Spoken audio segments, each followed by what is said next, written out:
Hello viewers, আসসালামু আলাইকুম। আশা করছি আপনারা সবাই ভালো আছেন। তো রিসেন্টলি আমরা জানতে পারছি বিটিআরসি জানিয়েছে যে 1 জুলাই থেকে দেশের যত সব আনঅফিসিয়াল ফোন আছে সেগুলো সব বন্ধ করার কার্যক্রম শুরু হয়ে যাবে।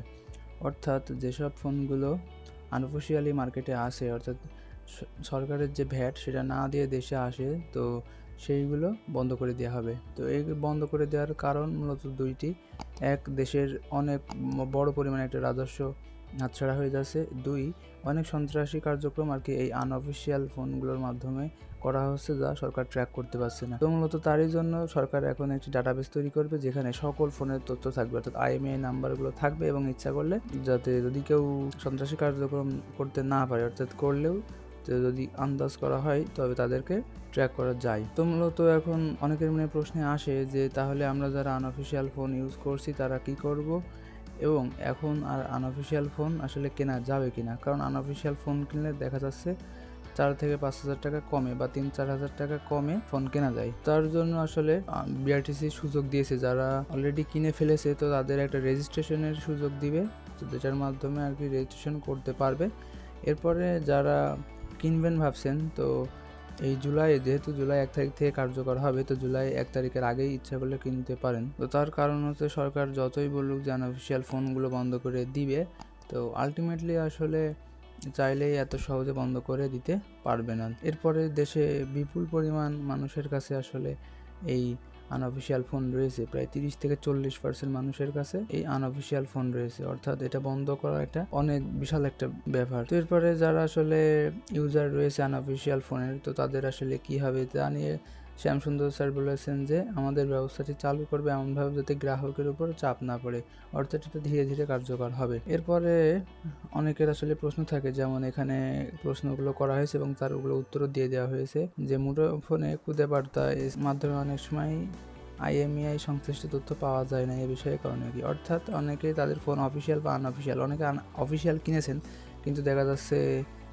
যিনি তাকে বিক্রি করেছেন অর্থাৎ বিক্রেতা তাকে ঠকিয়েছে। তো আসলে কীভাবে চেক করবেন, তো চেক করার জন্য যে অপশানটি, যে মেসেজ অপশানে গিয়ে KYD স্পেস আপনার আইএমইআই নাম্বার 16002 নাম্বার যদি পাঠিয়ে দেন তাহলে একটি মেসেজ আসবে। তো সেখানে আপনি জানতে পারবেন আপনার ফোনটি অবৈধ নাকি বৈধ। তো অনেকের মেসেজ আসছে না, তো তার উত্তরে বলা হয়েছে যে 2019 সালের আগস্ট মাসের আগে যদি কোনো ফোন হয় সেগুলো তাদের সার্ভারে সেভ নেই, তো সেগুলোর কোনো তথ্য নেই, যার কারণে আপনি তথ্য পাবেন না। তো যাদের আর কি এর আগের ফোনগুলো ইউজ করছেন, তো তাদের ঝামেলা না হওয়ারই কথা, কারণ আমিও আনঅফিসিয়াল ফোন ইউজ করছি, এবং যতই আনঅফিসিয়াল ফোন বন্ধ করে দিক না কেন আমি এখনও চিন্তা করছি আরেকটি আনঅফিসিয়াল ফোন কেনার। যারা আনঅফিসিয়াল ফোন কিনবে তারা অবশ্যই আনঅফিসিয়াল ফোন কিনবেই, তার কারণ তারা জানে যে সরকার আসলে চাইলেই হুট করে সব কিছু বন্ধ করে দিতে পারবে না। এরপরে আরেকটি প্রশ্ন, যে আমি যদি বিদেশ থেকে ফোন নিয়ে আসি, তো সেটা আসলে কি বৈধ নাকি অবৈধ হিসেবে কোনটি হিসেবে বিবেচিত হবে। তো সেটার উত্তরে বলেছে যদি বিদেশ থেকে কেউ আপনাকে উপহার হিসেবে পাঠায় তাহলে সেটি অবশ্যই বৈধ হিসেবেই